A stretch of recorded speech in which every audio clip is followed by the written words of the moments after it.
Hola, bienvenidos a un nuevo Mates con Historia. Volvimos a la localización anterior por cuestiones logísticas. Para los nostálgicos que extrañaban el living, comedor de la casa, bueno, acá estamos. Por lo que resta de este 2024 vamos a subir este y un par de videos más, está en nuestros planes, así que bueno.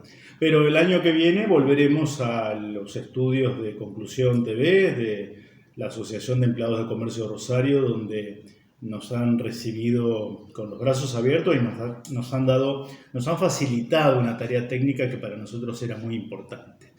Retomamos la historia argentina, tuvo gran repercusión, enorme repercusión, el último Mates con Historia que dedicamos al analizar en el orden cronológico en el que vamos, 1812-1813, el vínculo entre el general José de San Martín y la logia Lautaro.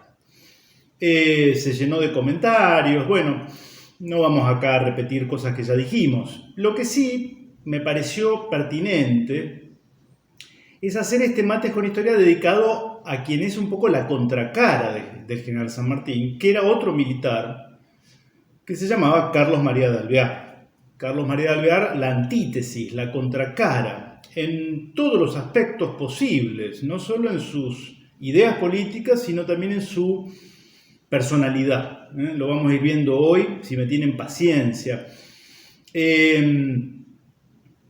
Acá tengo un par de libros.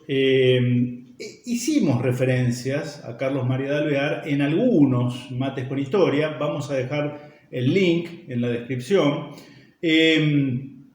Por ejemplo, uno que hicimos al comienzo de Mates con Historia fue su actuación en la batalla de Ituzaingó, pero estamos hablando de 1827, 20 de febrero de 1827, batalla de Ituzaingó. Después al final vamos a hacer alguna referencia. También dijimos algo al pasar cuando analizamos a Artigas, José Gervasio Artigas, caudillo de la banda oriental, y las instrucciones que el pueblo oriental le da a los diputados que se habrían de incorporar a la asamblea, la famosa asamblea del año 13, cuyo ingreso fue rechazado. Presidía la asamblea precisamente Carlos María de Alvear. Hoy me quiero centrar, vamos a dedicarlo a Carlos María de Alvear específicamente, porque él va a ser director supremo del Estado, director supremo de las Provincias Unidas del Río de la Plata, durante escasos 3 meses, enero a abril de 1815. Y yo en el Mates con Historia anterior, sobre esto de la logia Lautaro, si era masónica, no era masónica, si estaba integrada por masones, pero no completamente por masones, etc., algo ya también les insinué, les dije, que es muy difícil reconstruir en su totalidad esa trama, porque era una trama secreta, clandestina, de la cual se pueden sacar a lo sumo inferencias, atar cabos, analizarlo desde la lógica a través del comportamiento de esos miembros presuntos o sobre los cuales existe certeza de su pertenencia a esas logias, a lo largo de la historia. Entonces yo les dije en aquella oportunidad, y lo repito acá, bueno, hay una manera de ver, sobre todo en esto de quién era funcional o agente de los intereses británicos en el Río de la Plata, siendo criollo, y quién va a actuar en consecuencia de esos intereses a los que finalmente sirven o servían.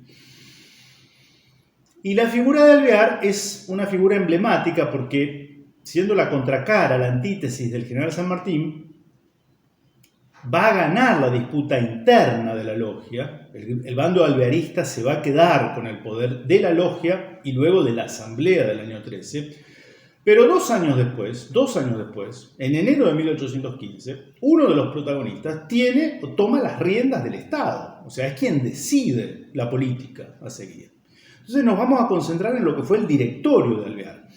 Tengamos presente algo que simbólicamente es muy significativo. Duró 3 escasos meses y existe consenso generalizado entre los historiadores en que fue una verdadera dictadura, una dictadura. Carlos María de Alvear. Tiene un fenomenal monumento ecuestre en La Recoleta, en ese particular barrio porteño. Vamos a tratar de poner imágenes ahí en Plaza Francia. Y fue homenajeado por la historiografía oficial, iniciada por Mitre, ¿no?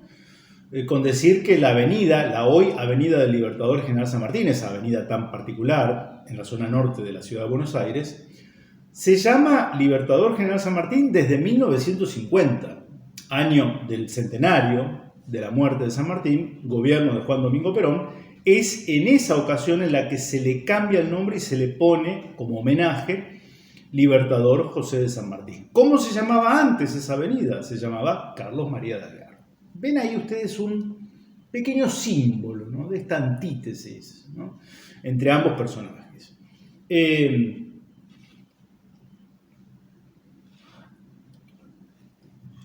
Vamos a comenzar con el primer autor, Fernando Sapsay. Fernando Sapsay, ya fallecido, era historiador, habitual columnista del diario La Nación de Buenos Aires, padre de un constitucionalista muy conocido en el ámbito del derecho, Daniel Sapsay.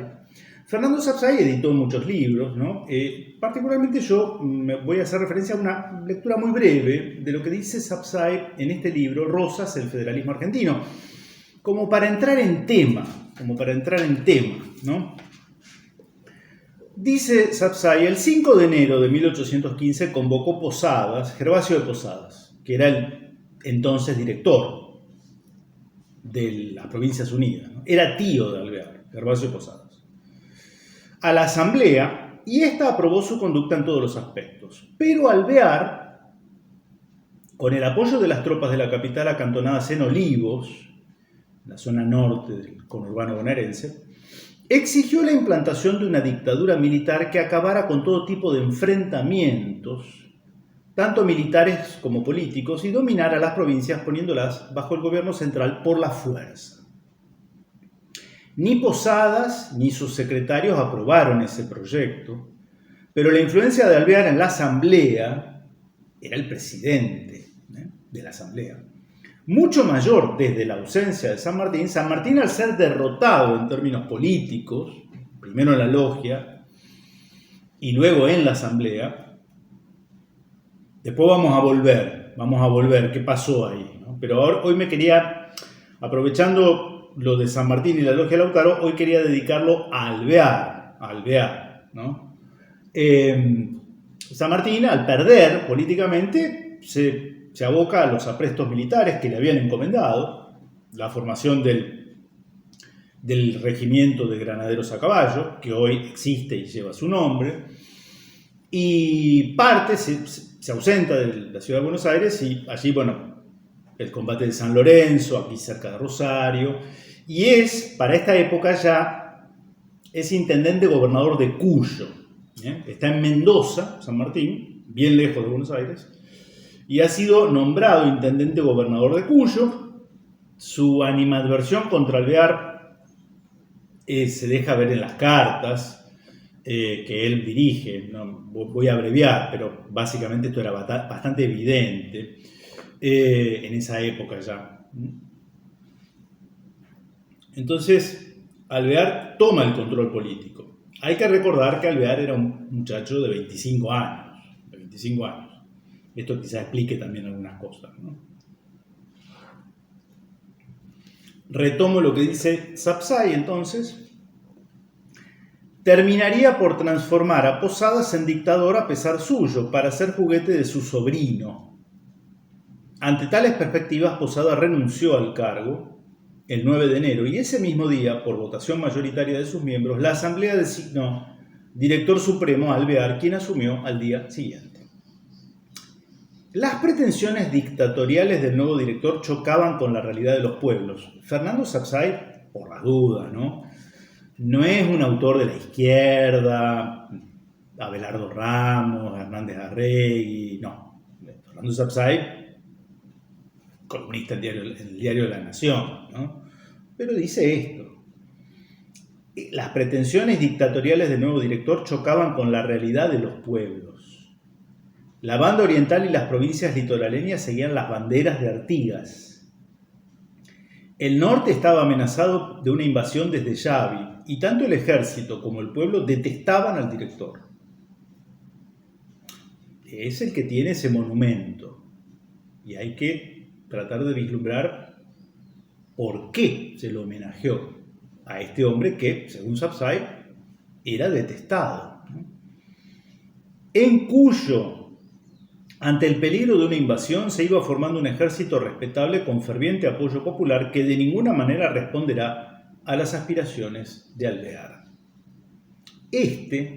Procurando atraerse las simpatías de los principales jefes, el día mismo de su asunción, ascendió a San Martín al grado de coronel mayor y otro tanto hizo con Soler, Terrada, Irigoyen, Ortiz de Ocampo, al tiempo que levantó el destierro que pesaba sobre Pueyrredón.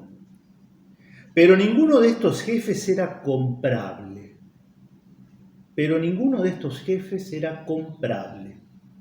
San Martín, al recibir el nombramiento, y como una punzante reprobación por el grado de brigadier que ostentaba Alvear, manifestó que no aceptaría otra graduación mayor hasta tanto viera a su patria libre de enemigos.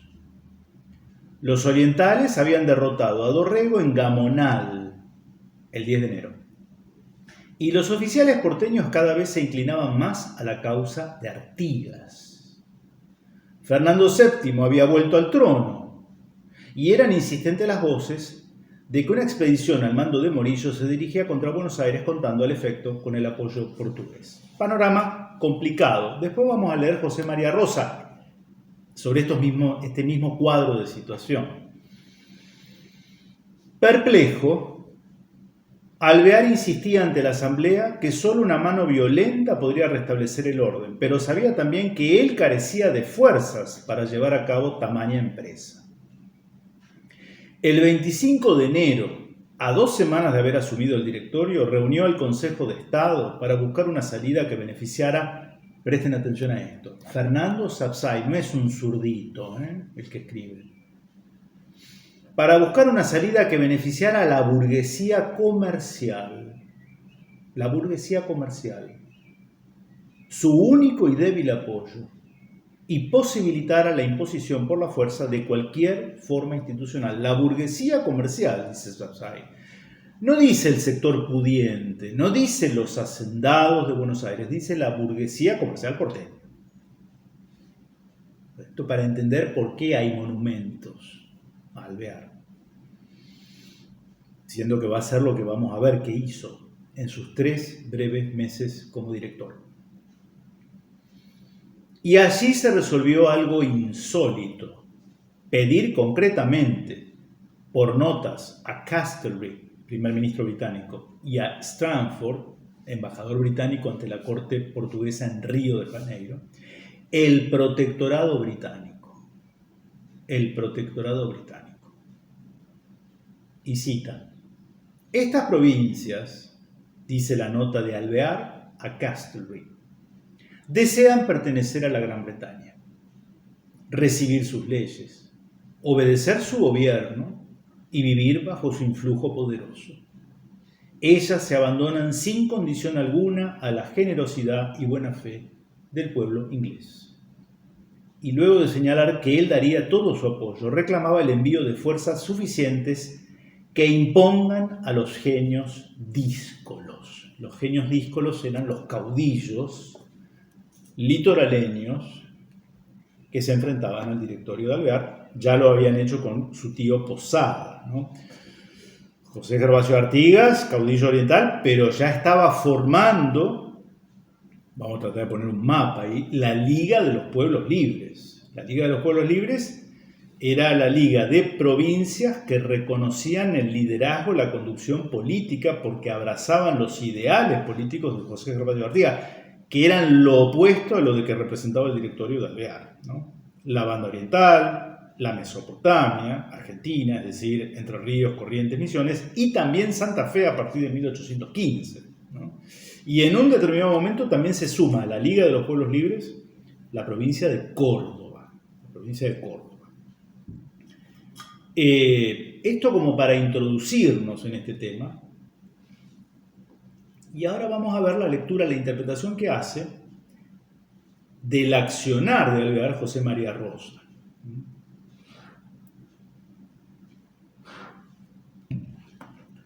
Estoy cambiando de mate, tengo acá un mate, allá tengo otro mate, en fin. Dice Rosa, renuncia de Posadas y elección de Alvear. Retomo un poco la misma historia, pero para leer a otro autor, ¿no? El 3 de enero la Comisión Permanente de la Asamblea recibió una nota de Posadas para que convocase el cuerpo. Lo hizo para el 5 a las 9 de la mañana. Se reunió ese día nombrando a Nicolás Laguna presidente y a Juan Ramón Balcarce vicepresidente. El nombramiento de Balcarce no tenía más objeto que mandarlo en comisión como vicepresidente de la Asamblea ante los oficiales sublevados de Jujuy, uno de los cuales era su hermano Diego.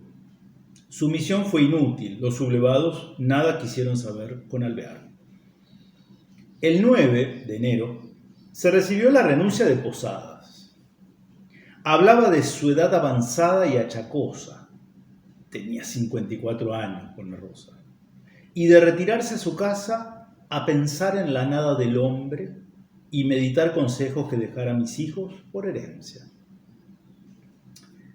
La prudencia del antiguo notario eclesiástico, esa había sido su función, la de Posadas, ¿no? La prudencia del antiguo notario eclesiástico no le permitía dar los verdaderos fundamentos. La sublevación de Jujuy, el estado de intranquilidad pública por el envío de Belgrano y Rivadavia a cumplimentar a Fernando VII. Ya vamos a volver. Los triunfos artiguistas en la banda oriental. Al día siguiente, 10, Dorrego sería derrotado, ya lo dijimos, en Gamonal. Y sobre todo la convicción en la logia de ser necesario que Alvear asumiese el mando para tomar resoluciones firmes y no arredrarse con las consecuencias. Discutidas brevemente las razones que llevaban a abdicar al Supremo, la Asamblea pasó a elegir sucesor por el tiempo preciso que le falta al director saliente para llenar los 2 años prescritos por la ley. Fue nombrado Alvear. Juró al día siguiente recalcando las grandes y peligrosas circunstancias en que se hallaba América. El presidente Laguna contestó en nombre de la Asamblea que las virtudes todo lo suavizan y el esfuerzo arrolla las dificultades. Los 3 secretarios, Herrera de Gobierno, Viana de Guerra y Larrea de Hacienda, fueron confirmados. Bien, continúa describiendo la situación conflictiva, penosa, y vamos a lo que nos interesa, estas cartas firmadas por Carlos María de Alvear, una dirigida al primer ministro, Castlereagh, en Inglaterra, y la otra dirigida a Lord Strangford, el embajador británico en Río de Janeiro. Porque no tienen desperdicio, dan un poco de vergüenza ajena, ¿no? Para cualquier argentino bien nacido, pero bueno, es parte de la historia. Y tenemos que conocerlo, ¿no? Esto está por escrito, está documentado, no es ningún invento. Manuel García, dice el título. El 28 de enero se embarcaba con disimulo para Río de Janeiro el secretario del Consejo de Estado, doctor Manuel José García. Va a ser embajador luego también durante la presidencia de Rivadavia. Manuel José García. Con 2 pliegos de Alvear para entregarlos a Strangford en la mayor reserva y volverse inmediatamente. Uno dirigido al mismo Strangford y el otro a Castlereagh, que el embajador haría seguir por la vía diplomática. El pliego de Alvear a Strangford decía: Don Manuel García, mi consejero de Estado, instruirá a vuestra excelencia de mis últimos designios con respecto a la pacificación y futura suerte de estas provincias. 5 años de repetidas experiencias han hecho ver a todos los hombres de juicio y opinión que este país no está en edad ni en estado de gobernarse por sí mismo y que necesita una mano exterior que lo dirija y contenga en la esfera del orden antes que se precipiten los horrores de la anarquía. Esto está escrito por un director que cuenta 25 años y ustedes podrán decir, bueno, fue un rapto, una locura momentánea. Lamentablemente esto que Alvear deja por escrito va a ser escuela. Esta idea de que los argentinos somos incapaces de gobernarnos a nosotros mismos y de que necesitamos la protección, comillas, de alguna otra potencia extranjera. En esa época Inglaterra, luego Estados Unidos, mañana será la ONU, pasado China, no importa. Lo triste es esta mentalidad colonial. Pero también han hecho conocer al tiempo la imposibilidad de que vuelva a la antigua dominación, porque el odio a los españoles, que ha excitado el orgullo y opresión desde el tiempo de la conquista, ha subido de punto con los sucesos y desengaños de la fiereza durante la Revolución. Continúa, y abrevio, en estas circunstancias solamente la generosa nación británica puede poner un remedio eficaz a tantos males, acogiendo en sus brazos a estas provincias que obedecerán a su gobierno y recibirán sus leyes con el mayor placer, porque conocen que es el único medio de evitar la destrucción del país, a que están dispuestos antes de volver a la antigua servidumbre. Yo no dudo en asegurar a vuestra excelencia, bajo mi palabra de honor, que este es el voto y el objeto de la esperanza de todos los hombres sensatos, que son los que forjan la opinión real de los pueblos, y si alguna idea puede lisonjearme en el mando que obtengo, no es otra que la de poder concurrir con autoridad y poder a la realización de esta medida toda vez que se acepte por parte de Gran Bretaña. Él se está poniendo al servicio de ser, una vez que Inglaterra acepte a las Provincias Unidas del Río de la Plata como protectorado británico, ser él un poco el capataz de la colonia, ¿no? ¿Se entiende? Hay que tener en cuenta que esto se escribía a escasos 8 o 9 años de que en las calles de Buenos Aires, el pueblo de Buenos Aires, 1806-1807, rechazó la invasión por la fuerza por parte del Imperio Británico, ¿no? Estaba muy vivo ese recuerdo. El pliego de Alvear a Castlereagh, de la misma fecha, era más explícito dentro de la misma idea. Agregaba algunos párrafos elocuentes. Estas provincias desean pertenecer a la Gran Bretaña, recibir sus leyes, obedecer a su gobierno y vivir bajo su influjo poderoso. Ellas se abandonan sin condición alguna a la generosidad y buena fe del pueblo inglés, y yo estoy dispuesto a sostener tan justa solicitud para librarlas de los males que las afligen. Es necesario que se aprovechen los momentos, que vengan tropas, que impongan a los genios díscolos y un jefe autorizado que empiece a dar al país las formas que sean del beneplácito del rey de Inglaterra y de la nación, a cuyos efectos espero que vuestra excelencia me dará sus avisos con la reserva y prontitud que conviene para preparar oportunamente la ejecución.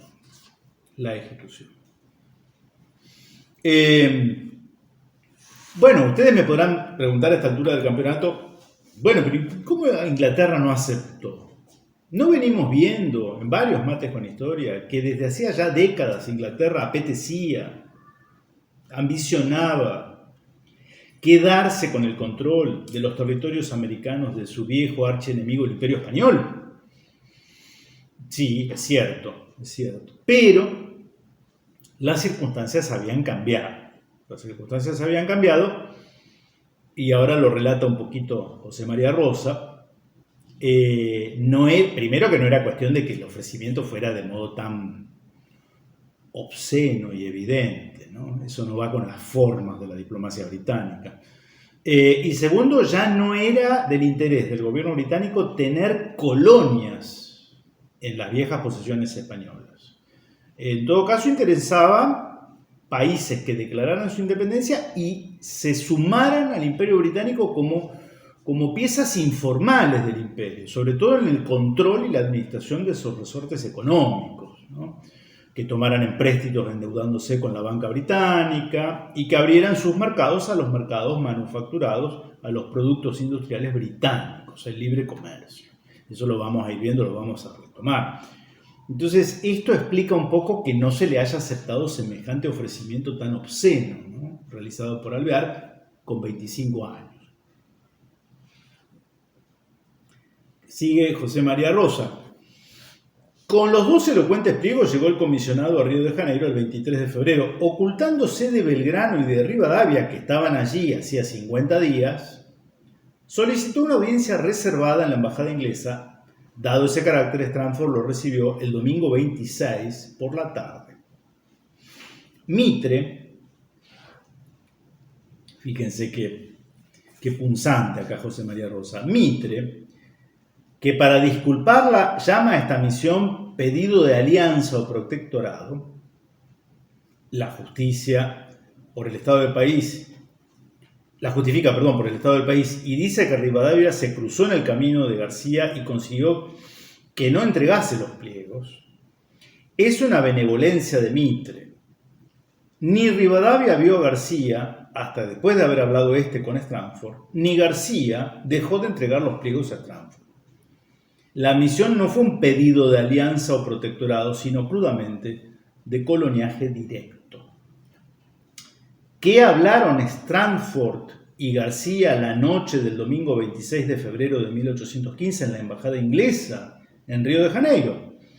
El embajador leyó el expresivo pliego, son sus palabras, y le dijo seguramente que no podía dar trámite a una gestión de esta naturaleza, que Rivadavia llevase a Londres el pliego para Castlereagh si servía para algo.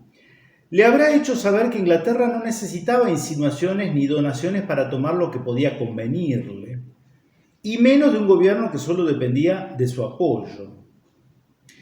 Que si no había anexado el Río de la Plata como colonia era porque desde 1807 la política colonial había cambiado y no le interesaba hacerlo, ni enemistarse con España.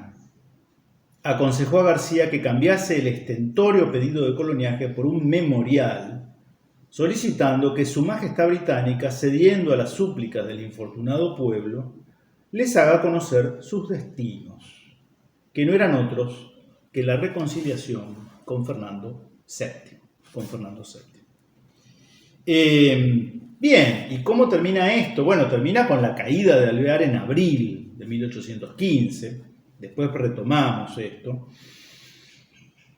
La logia recurrió al expediente de poner a Alvear a la cabeza del gobierno como un recurso desesperado y desde luego no compartido por la totalidad de sus integrantes. La facción, como se llamaba el partido oficial, estaba en absoluta crisis, amenazada por la expedición española, vencida por Artigas, extendiéndose las ideas populares y federales al occidente del Paraná, sublevado el ejército del Perú, nada asegura la situación de Mendoza.